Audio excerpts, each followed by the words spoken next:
Battle of Nicopolis, the last crusade in the Balkans. On a crisp September morning in 1396, two colossal armies faced each other on the banks of the Danube. Why did arrogance and pride blind them to the cunning of Bayezid? What secret strategies turned the tide of battle, transforming victory into catastrophe? This is not just a battle, it's a medieval thriller of pride, betrayal, and thunder. Stay with us. The Ottomans had already flexed their muscles at the Battle of Kosovo, 1389, crushing the Serbian resistance. With Bulgaria conquered and Serbia tucked neatly under Ottoman protection, the Turkish frontier now pressed against Hungary. Hungary's King Sigismund looked south and thought, if they gobbled up Serbia like a roast goose, Hungary might be next on the menu. The Ottomans were expanding in Anatolia, swallowing principalities like snacks, and raiding Rumelia daily. Sigismund realized that unless Europe acted, Hungary would share Bulgaria's fate. Sigismund, ever the medieval networker, sent envoys across Europe, begging for soldiers. His pitch was simple: join me now, or watch the Turks knock on your door next. The Pope became his biggest cheerleader, preaching crusade sermons like a medieval hype man. Meanwhile, Emperor Emmanuel II of Byzantium, besieged in Constantinople, declared he'd join the crusade himself. This gave Sigismund credibility. If the Romans were in, surely the West should be too.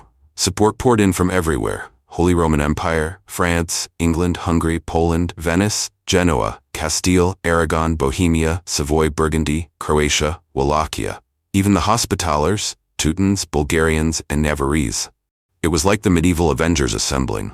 Western sources claim the Crusader army gathered at Buda numbered 120,000, a staggering force. Adding spice to the mix, Murcia of Wallachia, eager to shake off Ottoman overlordship, pledged 10,000 men. The Crusaders, drunk on their own numbers, dreamed of not just defeating the Turks, but marching all the way to Jerusalem. The Crusaders split into two columns. Sigismund led the main force through Serbia and the Danube Valley toward Nicopolis. Along the way, they indulged in their favorite bad habit: massacring civilians and taking prisoners. Meanwhile, the French contingent under John the Fearless, Count of Nevers, traveled through Transylvania to meet Murcia. By early September 1396, the Crusaders arrived before Nicopolis and laid siege. Sigismund, brimming with confidence, addressed his knights. Whether Sultan Bayezid comes or not, next summer we'll march through Armenia, seize Syria, take Beirut, and reclaim Jerusalem. If Bayezid dares face us, we'll crush him. And if we die, God's grace awaits. It was the kind of speech that made knights polish their swords, and peasants wonder if they'd ever see home again. Sultan Bayezid I, nicknamed Yildirim, the Thunderbolt, was busy besieging Constantinople when he heard of the Crusader advance. He immediately lifted the siege, summoned Anatolian and Rumelian troops to Edirne, and marched with 10,000 men. Historian Al-Jazari, who accompanied Bayezid, noted the Ottoman army was small compared to the Crusaders, hastily gathered, but determined. Inside Nicopolis, Doğan Bey commanded the garrison. Bayezid trusted him, but worried the overwhelming Crusader numbers might break his resolve. He sent Evernuz Bey to scout, who reported the castle was surrounded by an enormous army. Bayezid, impatient, decided to check himself. In a daring midnight ride, he slipped through enemy lines and reached the castle walls. Bre Doğan, he called. Doğan Bey, stunned, recognized his sultan's voice. Overjoyed, he reported the castle was holding strong, supplies were plentiful, and morale was high. Bayezid reassured him, "Hold on, even we have arrived." Then he vanished back into the night, leaving Crusaders baffled by phantom voices. The next day, Bayezid's army confronted the Crusaders. Sigismund, shocked to see the Sultan himself, convened a council. His plan? Put Wallachian and Hungarian infantry in front to absorb Ottoman attacks, then unleash the knightly cavalry for the killing blow. But the French knights, led by Jean the Fearless and Marshal Boucicaut, scoffed. Sigismund just wants the glory for himself. We'll charge first. Sigismund, outnumbered by French pride, reluctantly agreed. The stage was set for disaster. Now pause for a sec. Welcome to the wild frontier of creativity. We don't follow trends. We are a community. Go to the comment section, drop a comment on your favorite scene of this story. Also, smash that subscribe button and ring the bell to never miss a masterpiece. The sun rose over the Danube, casting its light on two colossal armies. On one side, 130,000 crusaders gathered from every corner of Europe, banners fluttering, armor gleaming. On the other, Bayezid the Thunderbolt's Ottomans, barely half their number, but disciplined, cunning, and led by a man whose very nickname promised speed and fury. The Ottoman order of battle was carefully arranged. First line, Azap light infantry under Saruka Pasha, the expendable shield wall. Right flank, Prince Suleiman Çelebi commanding the Rumeli cavalry. Left flank, the Anatolian cavalry under the Beyler Bey of Anatolia. Center, the elite Janissaries and Anatolian infantry. Hidden reserves, mounted Janissaries and cavalry, waiting like wolves in the shadows. The Crusaders, in contrast, placed their faith in brute knightly charges. First line, French, English, and German mounted knights, armored like iron fortresses. Second line, King Sigismund with Hungarians, Bohemians, Rhodians, and Poles. Croats under Stefan Laskovic on the right, Vlachs under Mircea of Wallachia on the left. Rear, reserves backed against Nicopolis fortress in the Danube.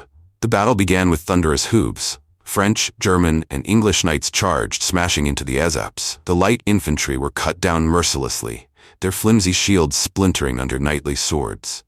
The Crusaders roared in triumph, convinced victory was theirs. But Bayezid watched calmly. He ordered the second line to retreat to the flanks, forming a crescent. The knights, drunk on zeal, ignored Sigismund's cautious orders to halt. They pressed forward, cresting a hill, only to find the hidden third line of Ottoman forces waiting. At the bottom of the hill lay sharpened stakes. The knights, pressed by those behind, could not stop. Horses impaled themselves, knights tumbled, forced to dismount. Suddenly a storm of arrows rained down. The Crusaders, now on foot, staggered under the relentless hail.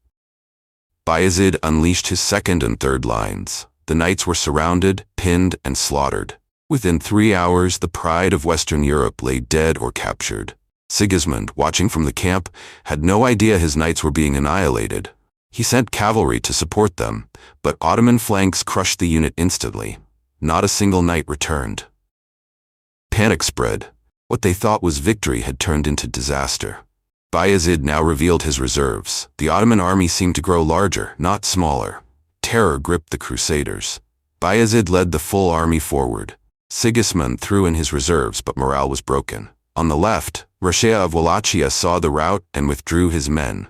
On the right, Laskovic did the same. The Crusader wings collapsed. Hungarians fleeing toward the Danube, drowned in its waters. Sigismund himself barely escaped, saved by German nobles. He boarded a Venetian ship with the Knights of Rhodes and fled. His earlier boast, "If the sky were to collapse, we would hold it with our spears," now a bitter joke as he begged for sails to be raised. The slaughter was immense. Admirals Jean de Vienne, Guy de la Tremouille, Philippe de la Barre, and countless French, Flemish, and Bavarian nobles lay dead. Others were captured. Jean the Fearless, Count of Nevers, and Marshal Boucicaut among them. Bayezid spared noble captives, offering ransom for their release. Jean the Fearless, humbled, swore never to fight the Turks again. Bayezid, ever the Thunderbolt, replied, "Jan, I return your oath. Gather all the monarchs of Europe if you wish. The bigger the army, the greater my victory will be. You will always find me on the battlefield, for I was born to spread the faith and attain God's pleasure." Bayezid returned to Edirne, but his thunder did not rest. Raiders struck Wallachia, Albania, Vidin, and Hungary. Vidin fell, ending the Bulgarian kingdom. Albania was annexed. Hungary was plundered. Mircea of Wallachia, defeated at Rovin, submitted as an Ottoman vassal. In Anatolia, Aladdin Ali Bey of Karaman, who had opportunistically attacked Ankara during the Crusade, panicked after Bayezid's victory. He released his captive, showered him with gifts, and begged forgiveness. Bayezid, too busy basking in triumph, hadn't even heard the story. Thus ended the Battle of Nicopolis, a catastrophic defeat for Christendom, a dazzling triumph for Bayezid the Thunderbolt. The Crusader dream of expelling the Ottomans from Europe collapsed in blood and humiliation. Don't miss the next chapter in this epic saga. Make sure to follow us, subscribe, and click the notification bell so you'll be the first to hear when we drop more thrilling medieval stories.